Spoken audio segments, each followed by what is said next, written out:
get the show on the road. There's so much great talks and panels today, so let's just get started. The first keynote, Demystifying Indonesian E-commerce. And for that, we're going to have Daniel Tumiwa, the chairman of IDEA, the Indonesian E-commerce Association. I like how they did the I, the D, and then the EA for IDEA. I love that. Okay, so let's give a warm round of applause for Daniel.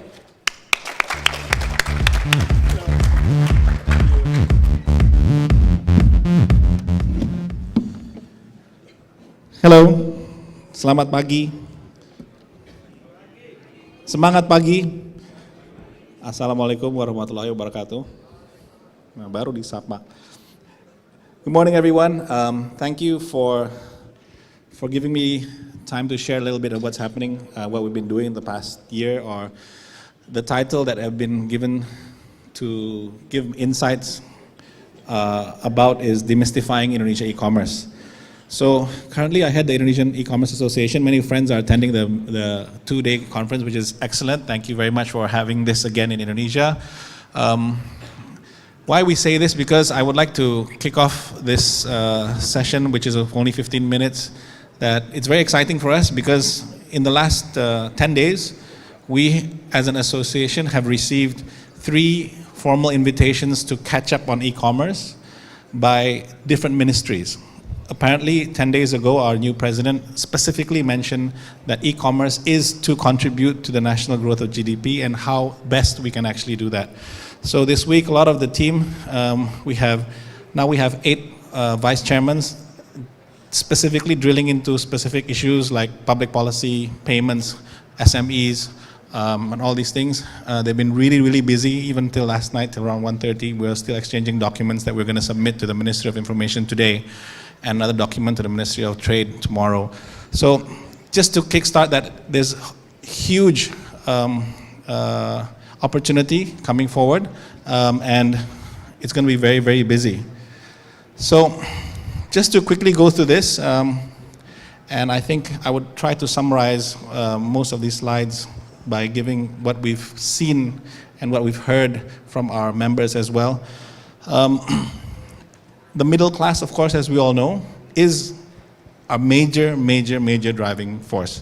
It educates itself, it updates itself, it moves in places where we've never dreamt that it would move, and most importantly, it's inspiring most of the creative and models that are coming out of this country.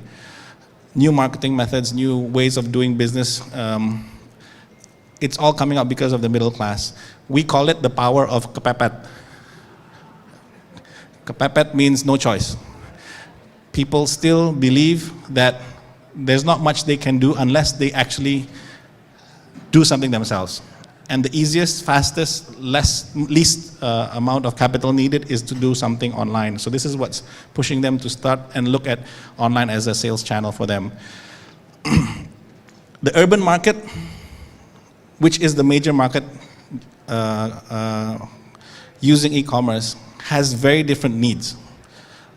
I think when the government has plans to look into e-commerce as a very special channel, their thinking is very different as well, so we have to catch up, and it's also a very big opportunity. Our president himself was a furniture exporter. 17 years ago, he was already using Alibaba, right? It was already there. I remember, I was still working in a music television company in Indonesia, and I was sourcing for merchandise using Alibaba. And this is what he feels, he sees the potential of what Indonesia can use from the internet. So if you look at this one, specifically urbanizing, moving the urban market basically as a local market has very different, oh sorry, I haven't shifted that. I'll just shut this. This is what I mean. The needs, the choices, and what they're looking for is very different. It will take time to trickle down all the way to the rural areas, but you will see from the rural areas the needs are different. Actually from rural areas, not only the consumptive part of what e-commerce can offer, but actually their strive or their focus to actually use this channel to sell overseas will be much more compared to the ones within the big cities. New emerging hubs for e-commerce growing in Indonesia. You will see as well that, for example, baby products are highly sought for in Makassar and Sulawesi. For what reason, I don't know. Branded products like Levi's, Ray-Bans are more sought in Sumatra. Still a big question mark. But of course, this is moving towards, the growth is moving because of the decentralization of government as well and the openness of information flowing. So if you look at this, new hubs are moving, and you will be able to double check this with our friends in the express and logistics side.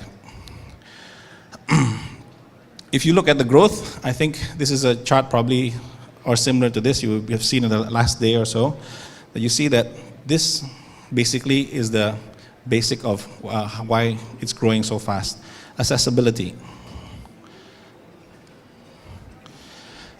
And actually, without even having the push from what the government is planning to do, we see that right now the growth is really exponentially moving the right direction and using these channels as taking the lead.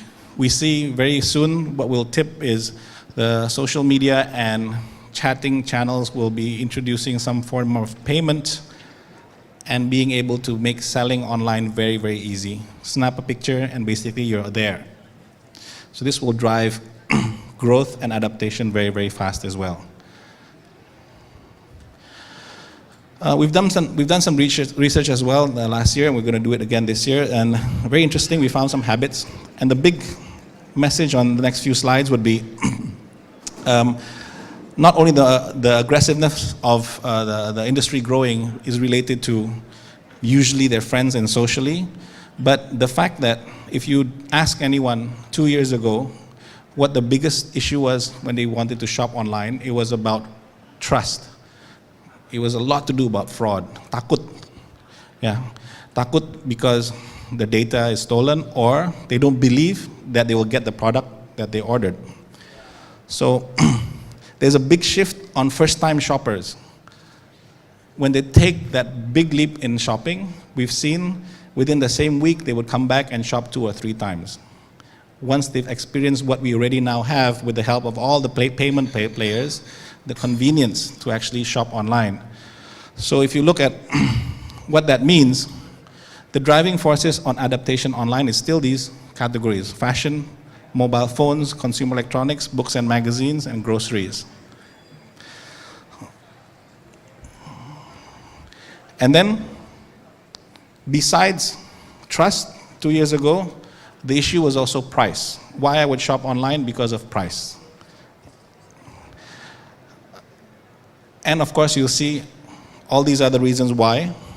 Save time, I don't have to go anywhere. So it all falls under convenience. So just within two years, we don't see any more drivers of cheap or price. It's all about convenience. And actually, if you look at how things are being delivered right now, whether they're additional surcharges or shipping fees that actually bring the product to you faster, there's not an issue at all for anyone to actually pay the extra $5, $3, whatever it is. Because when a new phone launches, you want that guy in Makassar wants the phone tomorrow. And they will say, I'll pay 300,000 more, 500,000 more. It doesn't matter to me. So this again, for the non-recent shopper who's actually coming in as a new shopper, they still come in because of price, and it's cheaper. But again, if you look for the non-recent, they come in for different reasons as well. And these are the points that are actually holding them back. But we've seen again, the adaptation has grown so fast that the key is the first-time experience of being able to check out easily and actually having that experience of opening that box when it arrives to their house. Now, for the non-online shopper, very different. They are all active online, but they do very different things. So these next 2-3 slides are about the potential of how we can actually reach out to them. Most of them use online chat. They watch a lot of videos. They use the internet, of course, to research products. But of course, remember when they first start doing a search, I would say majority of it was already with an intention to buy. And the last would be for them to share and post, actually. And our research also says, which is also very menganjurkan perkembangan, it's very positive, is 1 out of 2 that we research said that they will do their first transaction this year. So these are the biggest drivers as well till today, although we've seen the shift from price and trust to the keyword, which is convenience. Still spread out into this, but you can see that it's very quickly, over a very short period of 2 years, that has changed so much. Now, reality as well, if you look at the right-hand side, you will see all these features already being offered in the market today, where there's a huge perception, and we believe in 12 months' time we will see that perception will definitely drop, the negative perception. We now have return policies being introduced, which already pushes up the standard of all retail and marketplace models. Warranties, return policies, all these things are in place. So slowly, and of course we will say we would like the industry to shout more about this, but slowly people are adapting to this and sharing this good news. Of course, there's also always a push and pull about these policies, but I think we're right on track. And when this tips, the news about this tips, I think this will be the preference of people shopping today.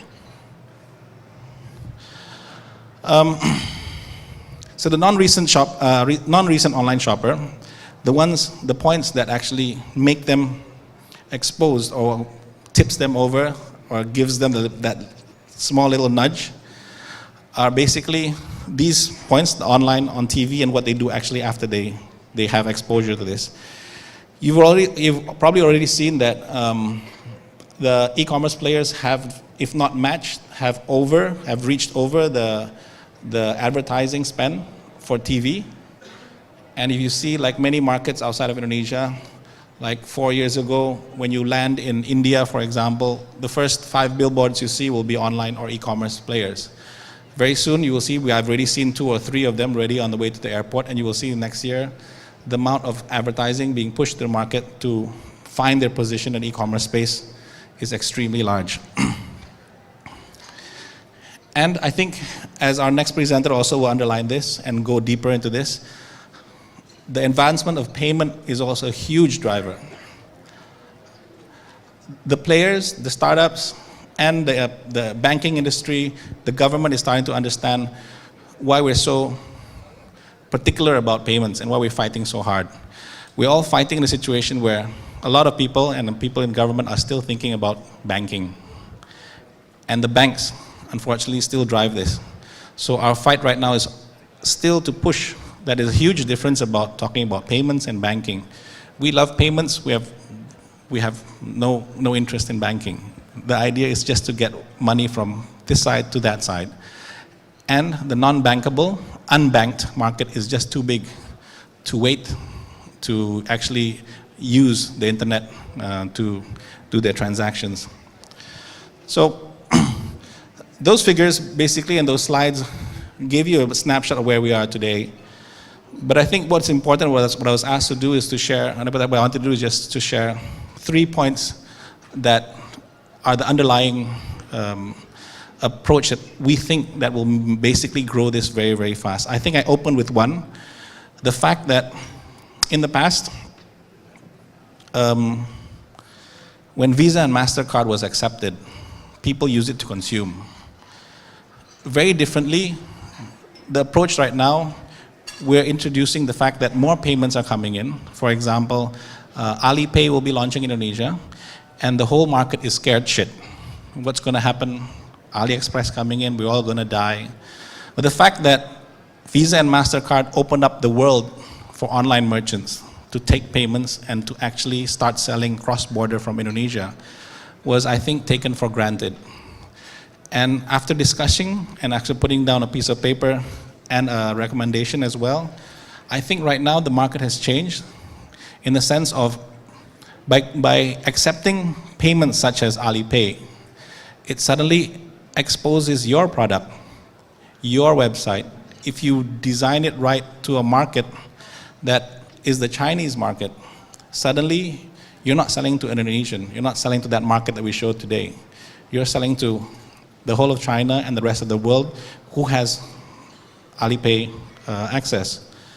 Now, the way of thinking, I think, number two, goes in line with what, as I opened with, the government will be trying to do. E-commerce will be taking a big approach into B2B since last week's announcement and request to actually push e-commerce. So if you talk about B2B, is talking about export. You're talking about, I always use this example of sarang burung walet. Does anybody know? Bird's nest.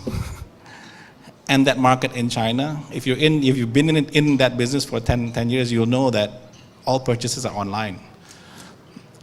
Products like that, where